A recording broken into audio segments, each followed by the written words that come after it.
You're tuning in to the Masla Show. Purpose is more so allowing God's will to be done. We need to give our kids and our young people the opportunity to dream to be kings and queens. My identity isn't in what I do, but it's in who I am. I'm your host, Alysha Ellis. Never miss a beat. Stay mic'd up with Masla. Welcome to the Masla Show. I'm your host, Alysha, and I have a very special guest here for episode 97. Deon, what's popping with you, man? What's up? What's up? I'm feeling good. How you feeling? I feel good too. Your energy is like, rubbing off on me. So all right, we're gonna get you higher. We're gonna get you higher. That's what the show's all about. We wanna learn more about you. We wanna introduce you to our audience. So I know a little bit about you. We've kind of been in the same ecosystem, the same community for the last couple years. You have some amazing things going on: an award show, magazine, nonprofit. Yeah. What can you tell our audience about yourself and the work that you're involved in? Yeah, so the work I'm involved in is primarily I work in the realm of like engaging with the community. So in everything I do, we engage with the community. So there's 4 parts to our business. The name of our company is HIRE, and it's an acronym, actually. It stands for How You Escape Reality. I love that. Yeah. And so that originated from watching my mom live, a reality that she could not escape. But she wanted to do all these different things as an individual, but she just had to be a mom all the time. That was her reality, but she could never escape it. And so when I got the opportunity to engage with the community, and I started to see all these people that were had some type of relation to my mom's upbringing and to her life, I started to develop like a path to get around those harsh realities. So those are people that live multiple lives as students, as single parents, as, the working class that are trying to be, entertainers, nurses, journalists, those things. And so we help them or find a way to help them voice how they want to live. And so that's the broad spectrum of like what we do. Yeah. And in each sector, a nonprofit, a for-profit, marketing, advertising, we have been successful over the past 6 years, coming up on 6 years. Yeah, congratulations. Yeah, thank you. I mean, a lot of people may not know, but like the statistics on how many businesses fell within the first year, how many businesses fell within the first 5 years, and it even increases drastically for brown and black companies and founders. So that's a huge milestone. I want to make sure we acknowledge that and applaud you and the work that you're doing. So congrats on that. Thank you. Appreciate it. Yeah, it's been a journey, man. Yeah, absolutely. So you talked about your mother and how that inspiration kind of got you set on this pathway, which I can 100% relate to. I started my first company that I co-founded with my mom, and seeing like her own personal struggles, also being a single mom, generational poverty, right? The trauma, all these different things. It's like, man, how can I help change not just her trajectory, but like breaking that cycle so that it ends with me. Can you talk kind of about like kind of your background in that space of navigating, becoming kind of this serial entrepreneur? My background in that, obviously it started when I was young, around like 7, 8 years old. Like I needed money, because I wanted to get some snacks, some candy. The snacks. You gotta have the snacks and the candy. That was back when W cakes was like 25 cents. Yes. The chips, the bag of chips. $4 for $1. Yeah, 4 for $1. Yeah. So I wanted all of that, and I got tired of asking people. So I just started to figure out ways, doing more chores around the house. So I would do my siblings' chores and stuff like that. And ironically, asking people, it would always be my mom first, but she never had it. Like my mom, she's been disabled for like my entire life because she's been sick. And so she could never work. So she always had assistance. So she couldn't spread, the wealth that she had to us. She had to take care of the necessities, the house, the general food, or like the primary food that we had to eat. And so she didn't have extra. And so I just started to do extra things for like other family members, for other cousins and my neighbors and stuff. And so I started earning. And when I got to a position to where I could cut grass and stuff like that, Game changer. Game changer. I was in there. But living in a house where your mom is still suffering in a system that keeps on cycling had to help her too. Yeah. So I was actually shooting myself in the foot by, like, I was tripling my work but getting paid way less or profiting way less. But, you know, as the years went on, I gained like discipline, consistency, determination. I learned what ambition and passion was. And all those things came from my mom, because even though she couldn't give to me monetarily, she gave to me in other ways. You know, words of wisdom. She was supportive of like anything I was doing. If it was outside, like picking up trash out the street, you know, just in front of our yard, you know, she was supportive, because our neighbors would ask, "Can you do that for us?" And they would pay me in. You know, my mom was like, "Yeah, you can stay outside a little longer. Go ahead. Get a couple more houses if you can," you know. Those are just a little bit, a little testament of my mom and like how great she is. Yeah. So in that journey of learning about entrepreneurship, right, from hustling, trying to get dollars from your neighbors and your family to now, like, where did the inspiration come from for Hire and developing that brand? Well, yeah, developing a brand, it was originally from my mom, you know, watching my mom, you know, struggle. She just could not get away from being a mom, you know, and she's a great mom. But, you know, she wanted to do other things just like anybody else. So every time I come across people who are living a reality and they want to live a dream as well, I ask them questions. I pick their brain, and I'm trying to see how they think and how they want to get to their goal. And 9 times out of 10, 90% of the time, they don't have a way. They are stuck. They feel stuck. And that's why I insert myself. I believe my purpose is to help individuals. That's what I believe what I'm here to do. And so if I can help in any way, shape, or form, that's what I'm going to do. And that stemmed from my mother as well. We didn't have a father in the house growing up, a consistent man that provided. And so my mom would look to me as one of the older brothers, and, you know, ask for help. And then she would try to double back and help me, you know, because I helped her. And, you know, it's just, I feel that's the way of life. You know, we as humans, us as people, outside of the entrepreneurship journey, we need to help each other. And although I may get paid to do what I do, that's not the focus. You know, I like to see people living out their dream, and I like to know that somebody's life is being better because they're living it. Now, me being a part of it is just a bonus. Yeah. No, that's awesome. And I love kind of going in a little bit in depth, right? Because people can know you on social media, know you from the magazine, from the shows. It's just like, but who is Deon, right? Like, how do you peel back the onion to people really understand? And I think it's just like through storytelling, it just happens organically. So I appreciate you being vulnerable and sharing some of that background, because people, they wouldn't know if they don't ask, or they don't sit down and get to know you personally. Of like, what motivates you? How did you get here? What keeps you going? Because we were talking off camera, like, this is hard. Like, this ain't easy. Crazy. This ain't no walk in the park either. You know, like I was telling you, everybody think being a boss is a spotlight. It's not. It's turmoil sometimes. It is you breaking down sometimes, and it is you just looking in the mirror and just being like, man, what's next? Like, what can I do? But also being a boss, you got to have that thick skin, you know, developing over all these years and going through everything, all the no's, all the conflicts we had to go through, all of the stress we had to endure with other individuals dealing with their personalities. That built us thick skin. So you got to have thick skin. You got to know that you are going to get there regardless of what anybody says. And I think that's where I'm at. I'm very relentless and resilient.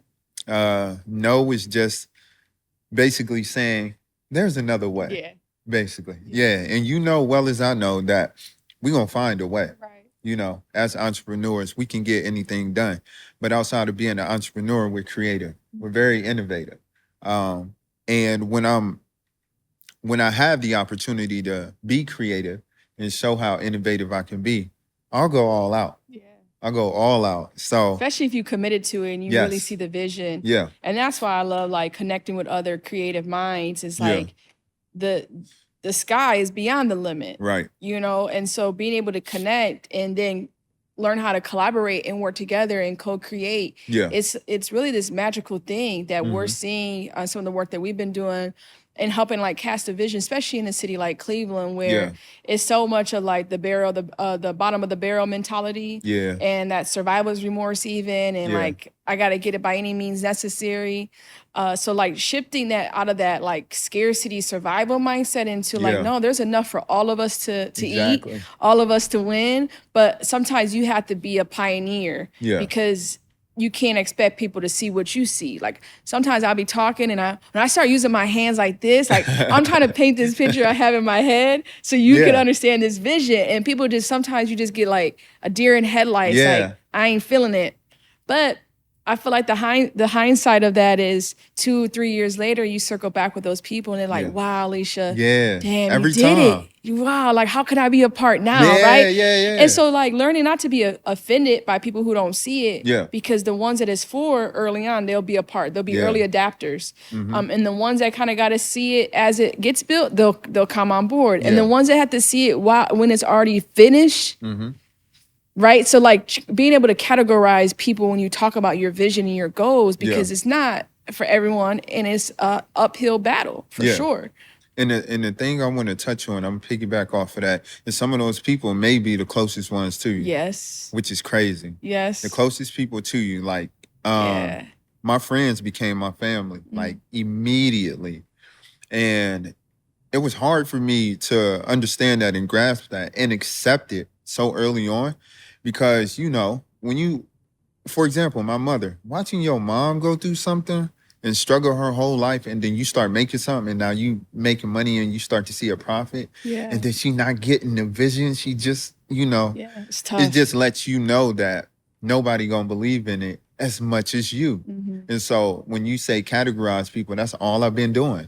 Like everybody is not gonna be friends. Sometimes business is just business, you know, and that's where you need to keep it. If people, you know, they go the extra mile, you know, they stay them extra hours, they go above and beyond when they're working on a project, you know. So if somebody working on Futureland, you know, how perfect are they gonna set this background up? You know what I'm saying? Those things matter.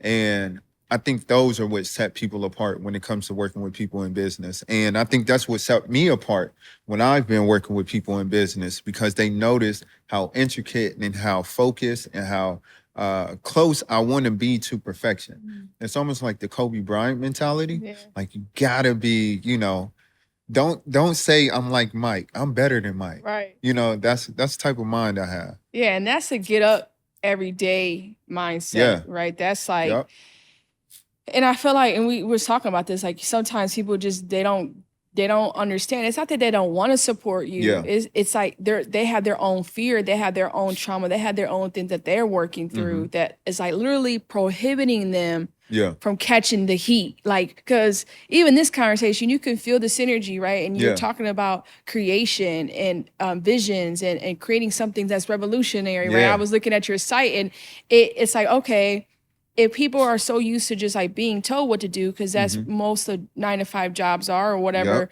job that you're working for somebody else, like being told what to do, they're not tapped into that creative side. So like it's this training almost that like you have to train people along the way. Over and over. And man, that in itself can be exhausting. Very exhausting. But I found thrill in that as well. I'm sure you have. Yeah, no, for real. It's actually exposed some things about myself that I need to work on. And I think that is also what makes a great leader. You know, you learning new things about yourself as well. So, for example, when we're working on the award show, which is every October. Let's talk about it. Yeah, every October.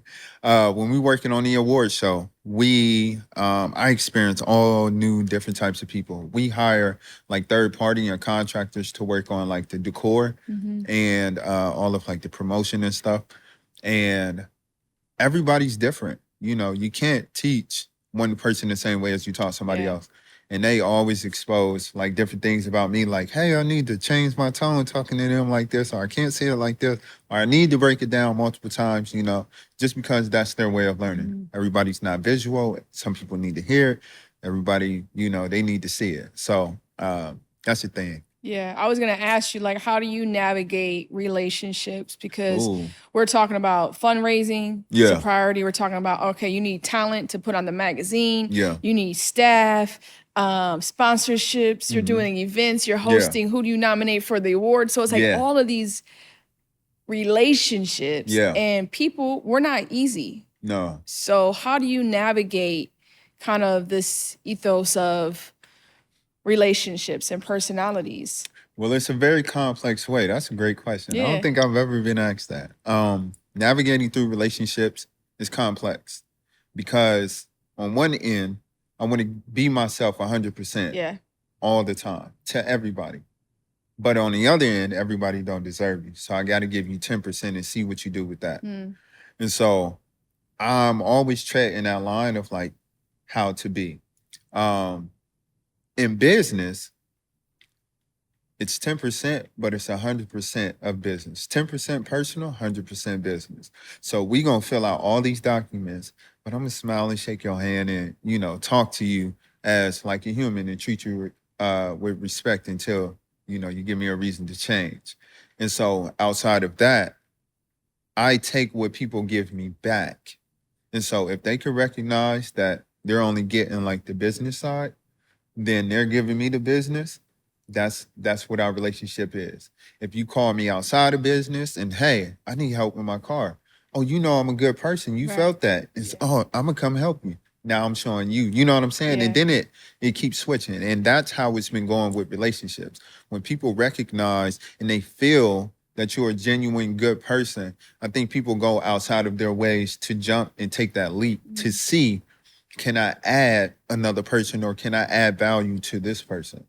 And the thing I want everybody that interacts with me is that I add value, outside of like my business and everything as a person. Like I add value in any way, shape, or form. So, and it doesn't have to be money, Right. like I can help you with, give you advice on kids because I'm a parent. Help you with cars. I've had car problems. Car problems make you depressed, by the way. Yeah. Ooh, don't talk And when you about off that. the wheels, it's Ooh, like it's boy. a bad day. Ooh, Asking change the someone for a mood. ride, that's Yeah. not the move. Yeah. I think everything that comes with relationships is all about experience. Yeah. You got to go through it with the You people. have to. Yeah. You have to. And I was like curious how you were talking about your process now. I'm assuming it hasn't always been your process. You learned that process over yeah. time. So it's just like kind of yeah. your own vetting of, Yeah. because you're dealing with so many people Yeah. and it's hard to know like who's for real, Yeah. who's really about it, who's Yeah. going to show up when I call them, Yep.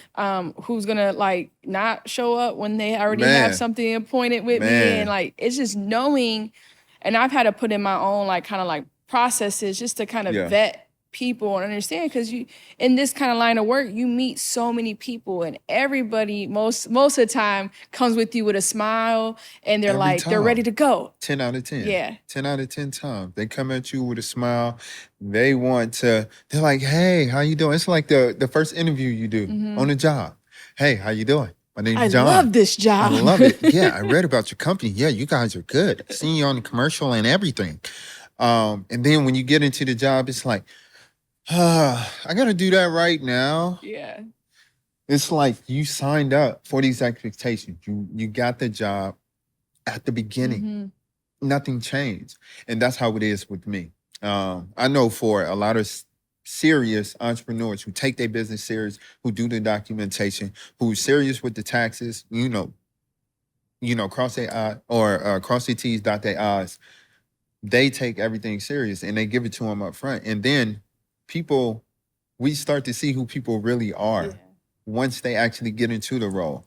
And like I was saying to you earlier, discipline has been like huge.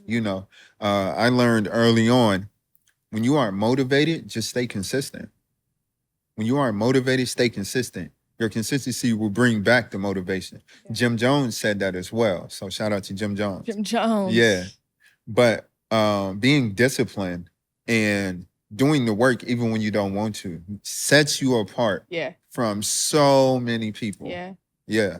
It's interesting because you feel like I always get this when I go into like more of maybe a corporate or organizational settings of like nonprofit organizations, and they're like, or even academia institutions are like, man, see you on LinkedIn, you're doing so much.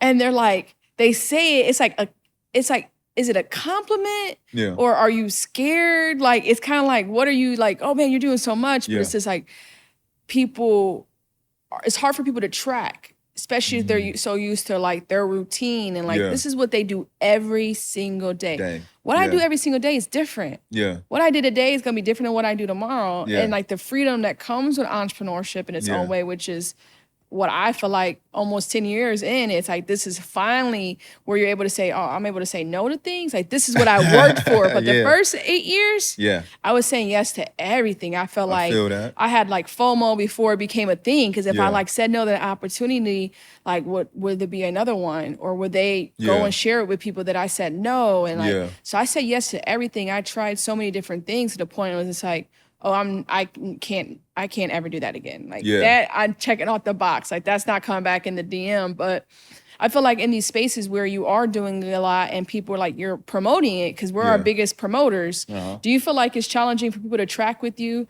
whether it's family or friends or people just kind of like you're meeting in the industry? Yes, definitely. Yeah, it's hard for people to track because, it's simply put, I do too much. I do a lot.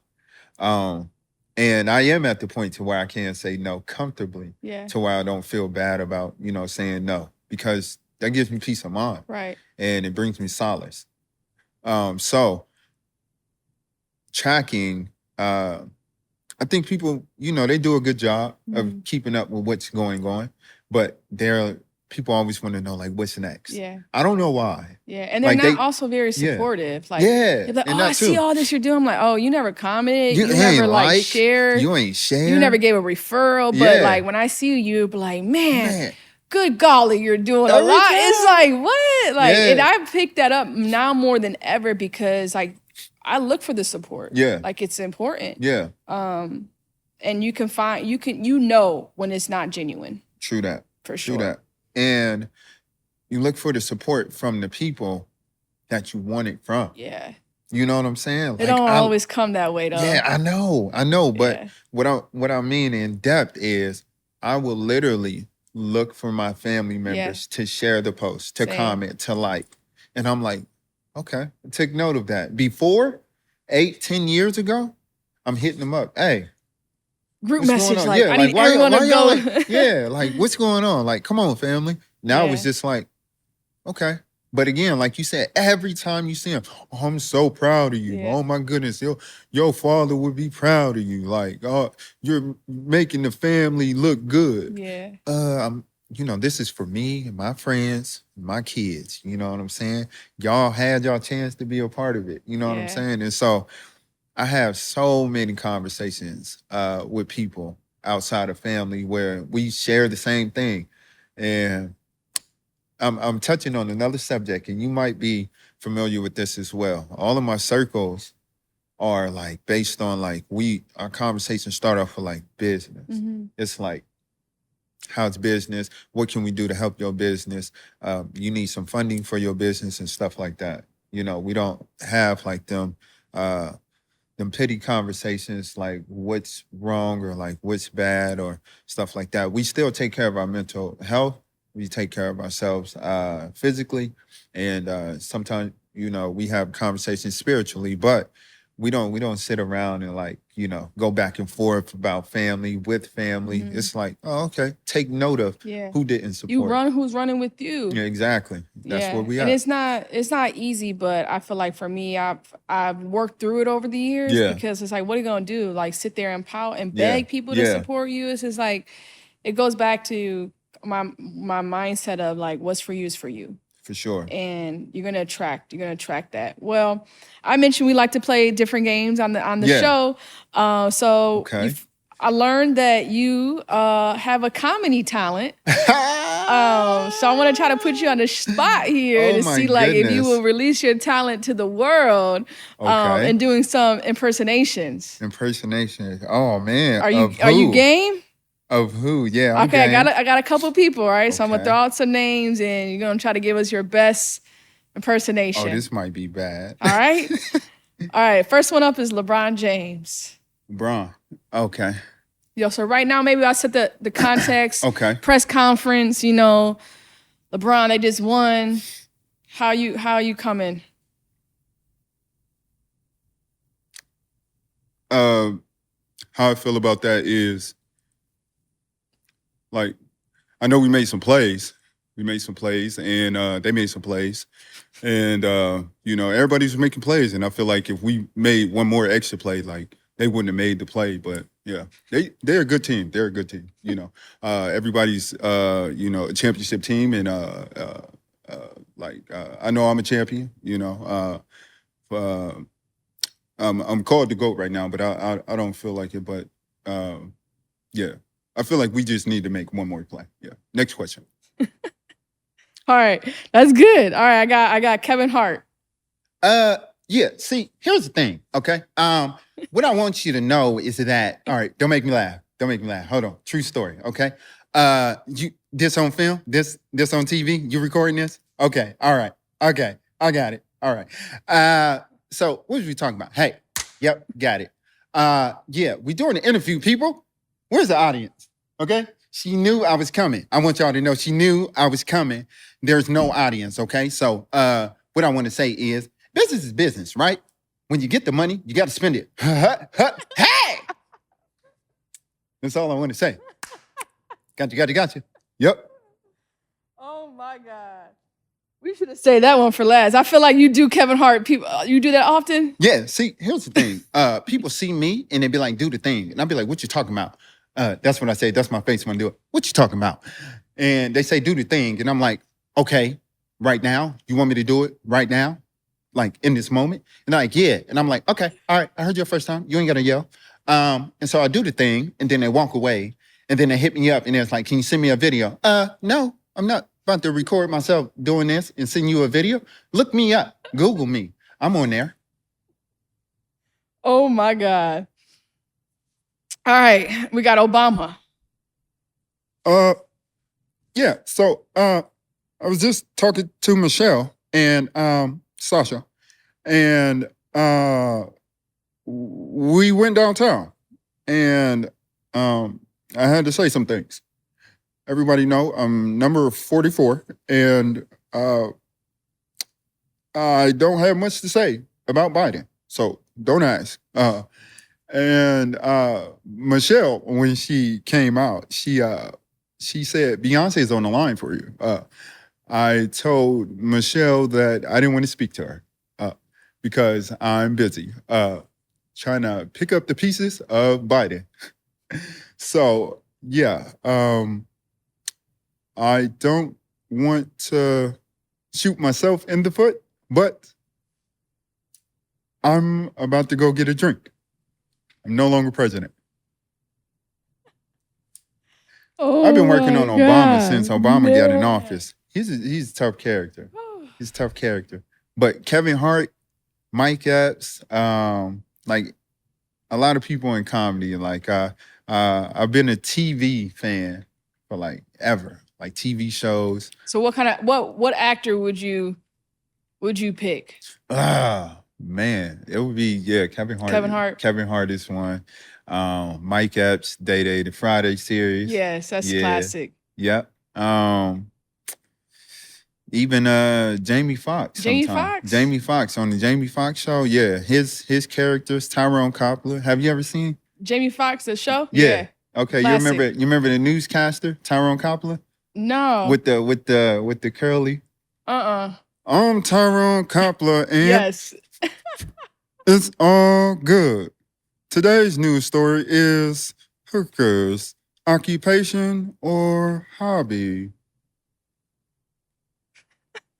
All right, I feel like I had to hear Mike Epps though. Like I feel like Mike Epps. you put it out there. Okay. You finish with a Mike Epps. Okay. Mike Epps. From the Friday or All About the Benjamins? Ooh, I'll let you pick. Oh, okay. We'll do Friday because Okay. it's more memorable. Okay. So on next Friday, right? He did arguing scene when he just got sprayed. Look at my eyes, they still red. Don't- she making me laugh. Well, y'all sit there and let her do the stuff. Just sitting there hugging the stuff, just standing there. Snatch your sheet off. Man, don't worry about what I'm doing. Why ain't y'all do nothing when the fat chick jumped on me? Y'all a trip. Who I'm running away. That's good. Was it good? That's good. Okay, cool. Oh man, when she had all the snacks and she was making fun of her breathing all hard. Look at that. Just like you had in jail without the commissary, you can get to it quick.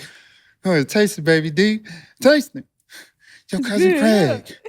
Hook us up. That's it? Yeah. Tell him to come over and talk to me. I know the whole movie. All right, man. I gotta give you some love. That's good. I'm saying I'm gonna have fun I'm gonna work on rewatching my this. Obama. That Obama's good though. I'm gonna work on that it. Obama Yeah. with the Kevin Hart. You can tell that's a go-to. Like, can you do it?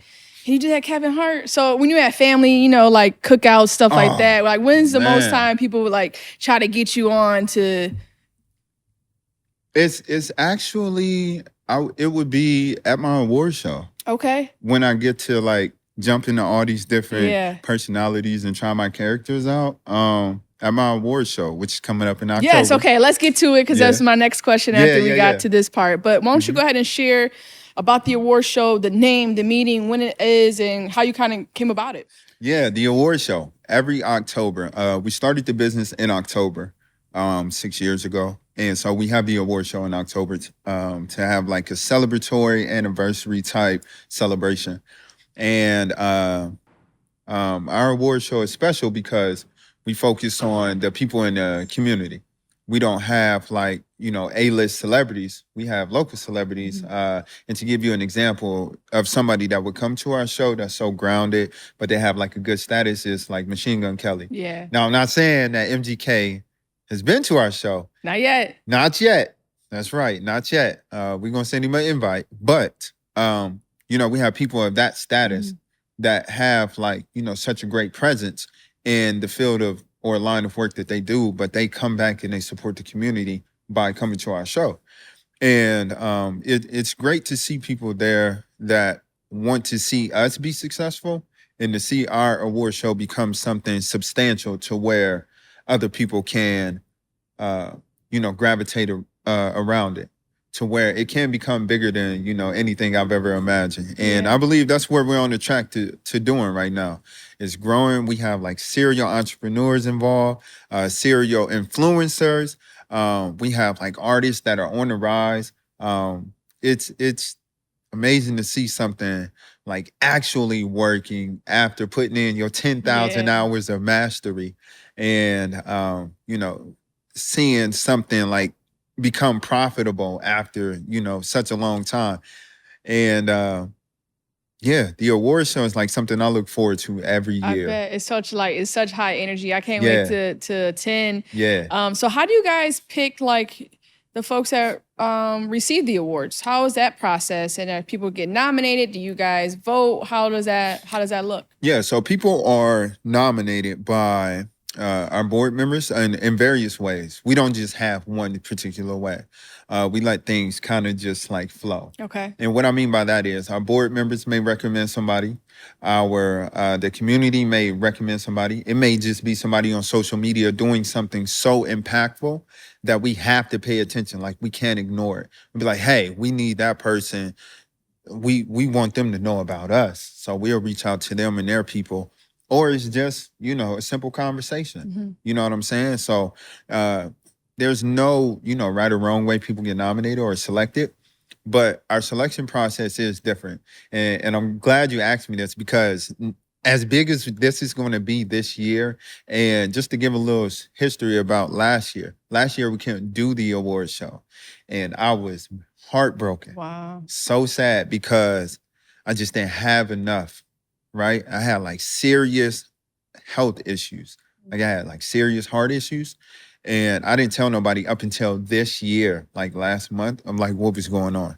But I had like serious heart issues last year, where I had to pay out of pocket for my things because I lost my job and I lost my benefits. Wow. And I had to pay out of pocket for like some treatments and like some things. And so I had to take care of my livelihood. So I couldn't fund my award show. We're happy you're okay and healthy and thank you. Did the necessary things to get there. Thank you. But it was just a sacrifice to set me up for this large comeback. And so this large show is how we do it this year is our board members, we go over all the people that inquire about wanting to be nominated for an award. And we look at everybody's material. We don't allow everyone to vote for every category, but we evaluate people based on their work. Over the years, we've heard in surveys and from feedback that everybody feels like it's a popularity contest when people vote. Because the voting platforms allow you to vote for yourself as many times as you want any time of the day. You can have, like one year we had like over 5,000 votes for one person. Wow. There was not 5,000 people involved. You know what I'm saying? But we just know. And we can see people's locations so we can know who's voting from same where. Person. Susie done voted 1,000 times. Yeah, 1,000 times for themselves. So, that's wild. So we go over people's work and we base it on like the actual work, like, you know, what you produce. And we score it off that. It's 5 of us, so it has to be, 3-2, 4-1, or unanimous. And that's how people are picked for the winners. Now, we're teeter-time back and forth to open it up to voting and evaluation of work. But for the most part, we evaluate just on work. And you can do something like a voter's choice, right? Award we have the Viewer's Choice Award. We have the People's Champ. And then we have like the community impact because you want the community, since it's based on the community. So how can people learn more about it? Get connected to the platform, to the award show? Yeah, you could check us out on our website at hmaawards.com. That's hmaawards.org, actually, .org. Or hit us up on Instagram, HMA Awards. Or you can personally DM me. In the DMs. Email me for engagement. And we're always looking for people that want volunteer experience, that want an internship. If you're in school, high school or college, you need media, journalism, or production experience for your resume, hit us up. We'll provide you with that.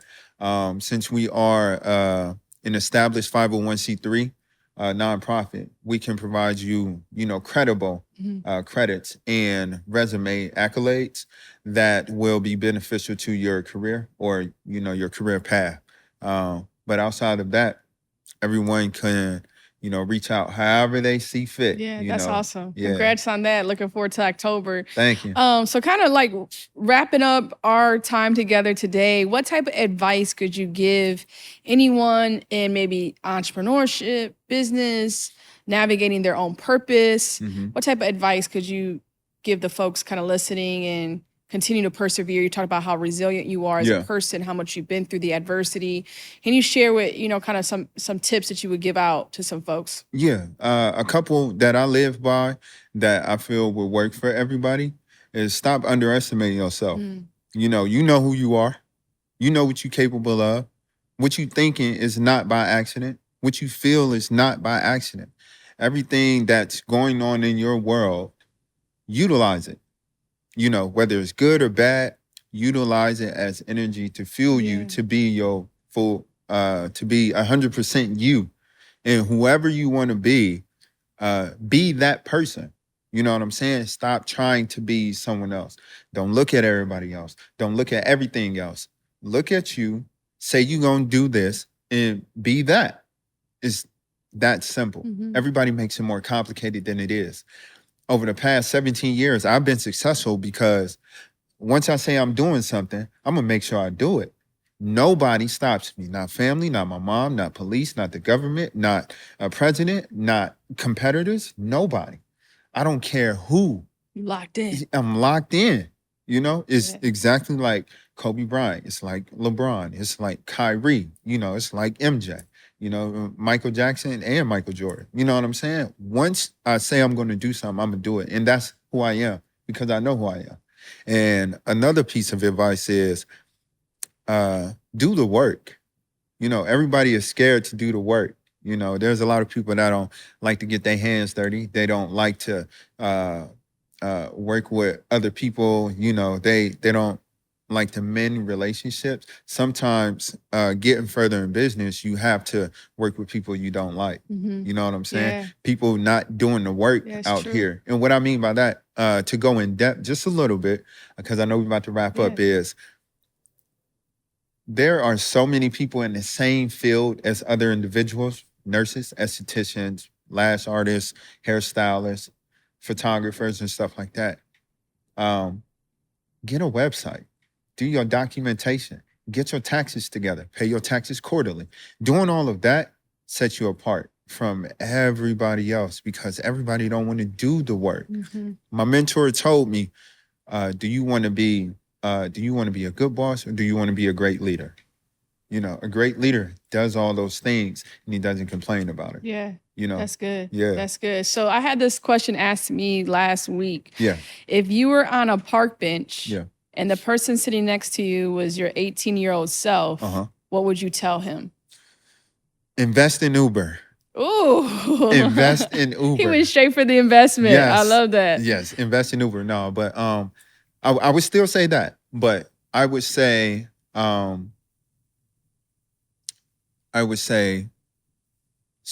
generate some assets right now. There's something that I've been learning with LLC, trust, and life insurance, and with S corps. There's a different way for you to generate like wealth through those streams. And so I would say just start generating assets and start retaining them. Don't let them depreciate. So that means investing in artwork and stuff. That's good. If you had one word for the remaining of this year, so we're almost halfway through. I think this year's been going by super fast. Ooh. So for you, what would be your one word going into the second half of 2024? Nonstop. Straight flight. Rolling, not a stop. Why? Yeah, but nonstop. It is. The work is continuing. The problems are going to continue. The money's going to continue to flow. But I'm just going to continue getting better, you know, with my people, with my team, with my friends, with my kids, you know, with Futureland, with Maslow. Yes, let's go. With anybody I come in contact with. It's going to continue nonstop. You know what I'm saying? And the world is going to keep revolving. So we either got to get with it or get left behind. Man, nonstop. All right. Yes. So we love to end every episode with a pure message. That's what the platform is all about. Yes. A positive message for our generation. So for you, what's kind of that mantra that keeps you going, that you always reflect back on, that would be your pure message that you can offer to the audience? Oh, yeah. Okay. So my pure message would be to